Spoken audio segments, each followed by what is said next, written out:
Josh, this is Bear. Hi there. He is a 2-year-old King Charles Cavalier.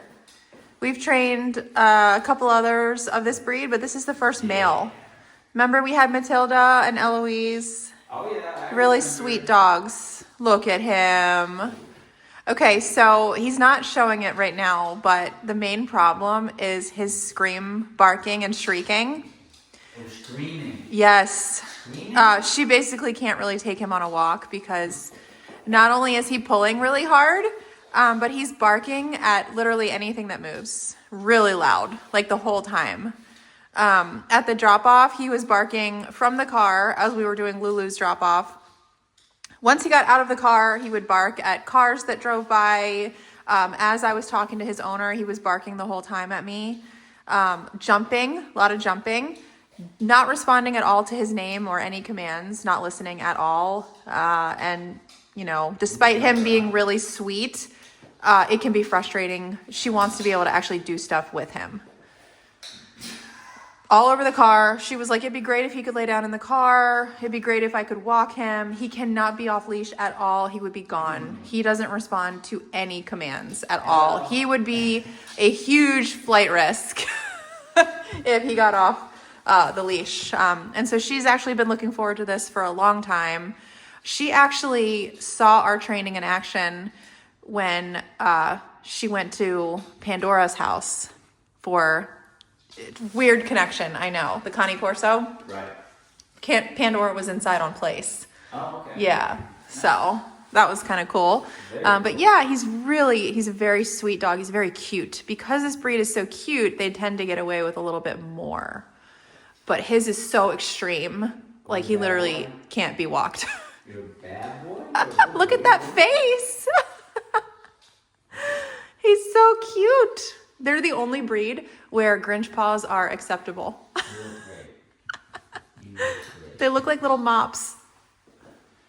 All right, well. Oh, so in session 1, we're really going to be starting with the 2 foundational concepts of our entire program, which is recall and stay. So basically a way to get the dog to us and a way to have them stay still until released. Now, if you're looking at him thinking, why isn't he scream barking? Why isn't he jumping all over us?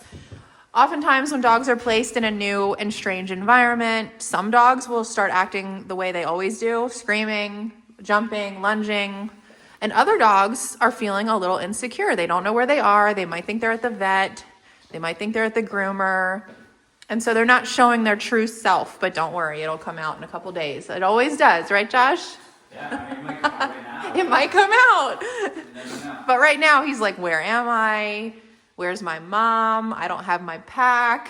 Yes. Different Right? environment, different pack. Look at this. So he's wondering, where am I in the hierarchy? Right. Where do I stand? And if we ended up being the same position as back home, the people that live with them, he would just start acting. He would start acting the same way. All those pre-downloaded behaviors associated to his position in the pack, and all this, he would just do it all again. But if I can establish myself as leader, we'll get more of him saying, "Oh, this is new," and he'll start to take direction. I can say, "Don't do this, don't do this, do this," and we go through the day like that, and it will reshape the way he responds to things. Good boy. How cute is that face looking up at you? It's pretty cute. It's so cute. Oh my Yeah. gosh. It's very, Oh my it's goodness. very cute. But rules be rules. Yes. So even if you're cute, once we're establishing rules. Yeah, there's when he's rules. scream barking, he's not cute and there's no getting through to him. Yeah, it makes you less cute. And it's like a piercing screech, you know? Okay, buddy. Look at that little mop tail. He's a very good dog, huh? Look at He's a him. very good boy, huh? Yeah. Aww. Yeah. He's a nice boy. He is a nice boy. So what is that home? You don't listen. That's what it is. No, he doesn't listen. He doesn't even respond to his name. She doesn't even know if he knows his name. Oh my god. Yeah, I mean, because when he's in the zone, when he's in that like red zone, like there's no getting through. That's my boy. He's 2. That's my boy. He's really getting to know me. I see him taking my scent and stuff. Yeah, he's like, who is this guy? Should I listen to him? Yeah, He reminds me of Matilda. Let's just start. So we're starting with the tone recall. He's gonna hear the tone, get the verbal. Oh my gosh. Wow, Josh makes it look so easy. So he hears the tone, he gets the verbal. This shows us, you know, at 2 years old, he probably knows what come means. He probably just has decided not to listen up until now. So that's the first thing we're gonna make sure he understands is that recall. Second, we're gonna make sure he understands the release, which is break, you're free, which he needs to be taught because up until now, he's probably never held a command long enough to be released from it. So he doesn't even know what a release is. Release means you're free, you can end your command, you can walk around within reason. The third thing we're gonna be doing today is teaching a stay. Meaning, stay still until we release you. And that is very difficult. Actually, all three of these things are difficult. Look. Oh my God, I'm obsessed. Can we get one? So, yeah, maybe we can. Now though. So, a couple things that we're doing. Obviously, we're doing the recall. But he also has a bad habit of wanting to climb on you. Yeah. And jump on you. So, I started, if you see me, I was blocking with my leg like this. See that? He's already trying. Yeah. And so I'm not petting him, right? But once he offered something a little more acceptable, which he laid down. You pet it. Yeah. So I'm already changing the dynamic of what he's used to a human being. He's used to humans being one way. He's used to certain behaviors eliciting certain responses from a human, and he's getting different ones from me. I'm saying no to these things. And then yes to like sitting and chilling and laying down. Good. So he's already, I can see his brain, he's like, okay, this is a little different. He started taking the information. Good boy. The recall, of course. Yeah, and we'll start to add a little bit more distractions. We'll bring a dog down, make sure he can listen even with another dog in the room. This is the start of teaching him to listen with distractions because ultimately it's not going to matter if he recalls in a sterile room. His owner needs him to recall from outside. Mm-hmm. In the real world. No matter what. Yeah, no matter what. So he needs to learn to think under high pressure. Right. Good boy.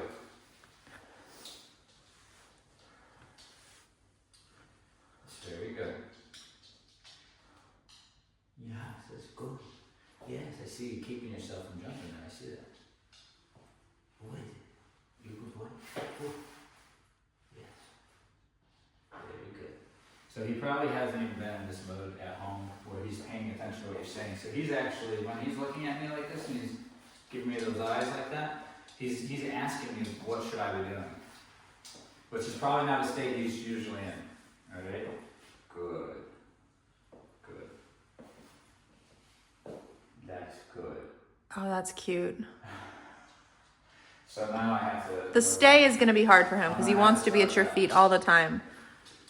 Start that right now. Stay. So a word that he's probably heard before. Good. Wow.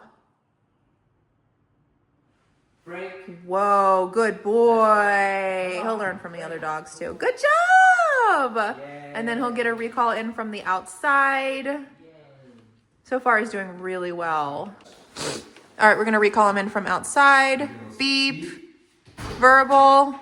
Come on, buddy. Praise. Come on. Good boy. Yay! That's hard. Good boy. We're doing this all off leash. That's beauty. That's beauty. Correct the jump. Good.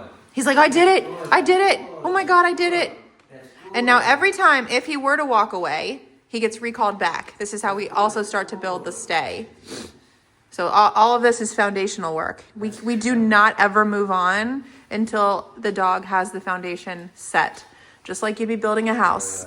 You don't move on until the foundation is strong. Correcting the jumping. And then good, praise. So with this jumping thing, I just told him I didn't like it. And he knows that. And I gave him mild correction on the sim. So he said, okay, he doesn't want that. If he kept pushing and he keeps jumping, I'm going to correct firmer. Yeah. And then he'll stop. And when he gives me something else, which is the sit, that's Aww. what happens.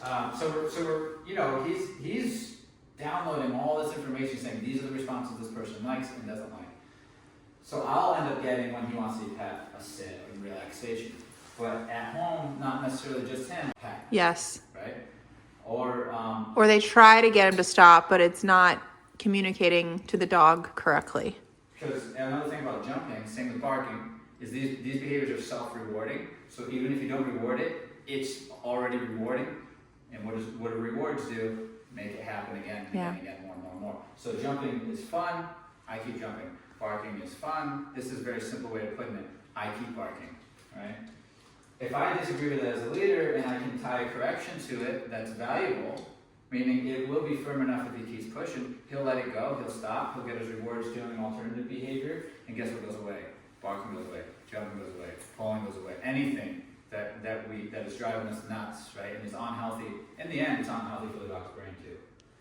Good. Aw. This is gonna create a stable dog.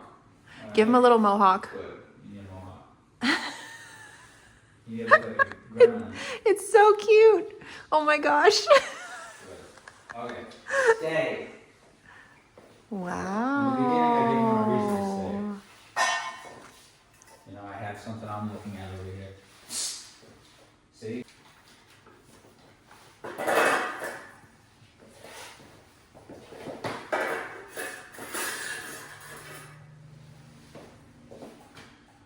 Most of the time when we're doing human things, like, they don't know what we're doing anyway. They want to come check it out.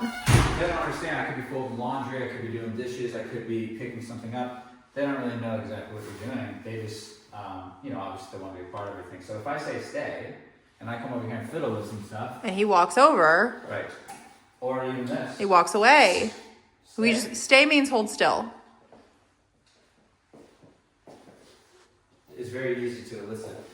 But the cool thing about it is that it gets generalized. It doesn't matter what I'm doing. If I say stay, I stay. Or it doesn't matter what's going on in the environment. We could literally have a zoo walk through here from this door to this door, and the dog should go to stay. Yep. Okay? So when you're struggling with something more specific, understand that's usually a symptom. And the core of it is that the dog's not listening. Correct. And the basics of the listening is stay Yes. and come here. Yep. Those are the foundation, what you need at the very least for things to like go smoother.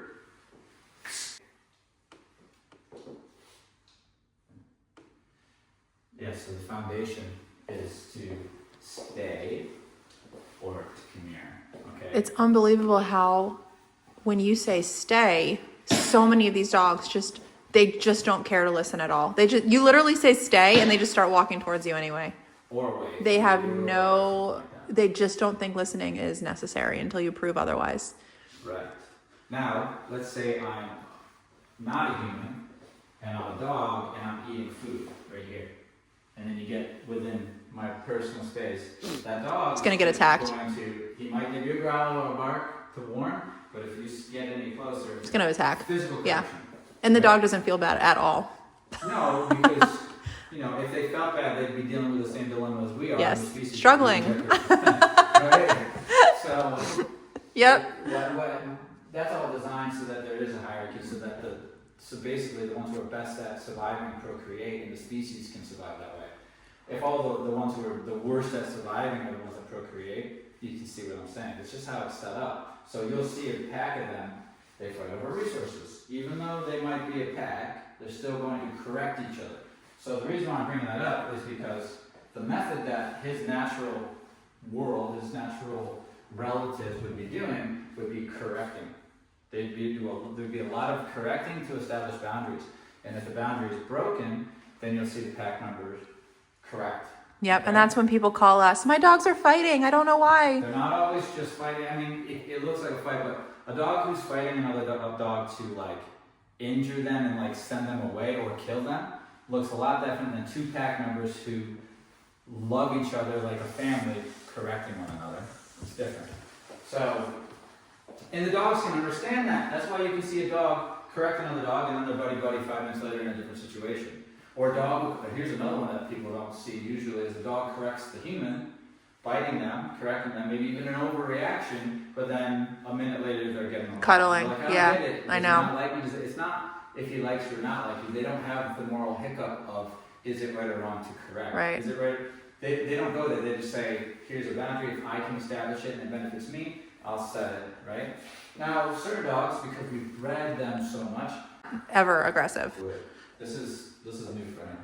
The whole holding still thing. Good.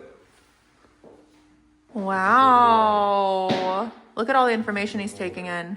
Amazing. Yeah, so if you had a bowl of food, dog food forever, and you show interest in it, and you're saying, I'm interested in this food, it could even be your own food, and then you go to the middle of the room with your dog, and you sit it on the floor, because you're going to eat off from the floor. If that dog starts running, coming towards you because they want the food, You have something to work on. and you tell them no, stay, and they don't listen, that example, and anybody can do this. You can go grab food right now and put it in your living room and see if your dog will stay, not to earn some. That's different. Stay just because. If he's doing it to earn it, that's not the right conversation. That's a game, that's a different thing. Staying because I'm hungry and I'm going to eat it all. And this is one part of the day that I don't want you involved in. I'm doing this right now by myself. If they can't respect that boundary, guess what? That means that they're not going to listen to you anywhere else that you're struggling. They're not going to walk, they're barking, they're destroying the house. It's all back to that. Yep. Because those are symptoms of the core issue. The core issue is the dog doesn't listen to you. That's it. Period. Now imagine, we use our imagination here. We're definitely going to have to use our imagination. Imagine if the dog listened. Okay? What that would look like is if you said, no, stop it, they'll stop. They actually if do. you say, go do this, They they'll do. that. Yeah. So then you have control and you can then raise the dog to tell them, oh no, don't do that, do this. Yep. No, don't do that, do this. And then over the course of like a month or two, you'll see the dog knows how to respond. Yeah. And then you can take them anywhere you want and they Right. listen. But Yeah. if we lack the dog listening, which we're not going to get, we're just not going to get the right type of listening if we don't use corrections. In a way that makes sense. Yeah. You know, you have to understand how a dog thinks. They're pack-oriented. They're so pack-oriented. So if you can become the leader in their eyes, they just start listening to you and everything becomes laughably easier. It's unfair how much easier it is I know. for the person where they respect them than it is for the person who lacks the respect. You can have the trust, which they feel safe with you, but lack the respect, Yeah. it'll all come crumbling. If you have the respect but lack the trust, it'll eventually too crumble in Yeah. its own way. Yeah, that's So it's imbalanced situation. also. You have to have both. Yep. So they have to respect you and know that you will deliver consequences. If you need to, you will establish that, but they're still part of your pack. It's not a pack versus pack where they fight to the death or just send that dog off and to never come back again when you see dogs fight. This is internal stuff. I'm correcting you within the pack. I still love you, still part of the pack. But I'm leading, don't step on my toes. Look at And that him. looks like this. He You looks bark, great. I say no. We're You keep good. barking. We're gonna correct. We'll talk about it. Yep. And then you're gonna stop barking. I'm gonna say good. Yes. And then it's over. And then we can go places together. And then it's And you're over. not Right. embarrassing me. So make sure that when you go home, because he's gonna be in a good spot, you know, we're ready to lead him and say no to a lot of the stuff that he might try. And then when he gives it up and gives an appropriate response, we say, hey, good job. Good job. We're not just giving the good boys and the affection and the praise for free. Yep. That's now earned. I'll pet you and I'll tell you you're a good boy when I like your behavior.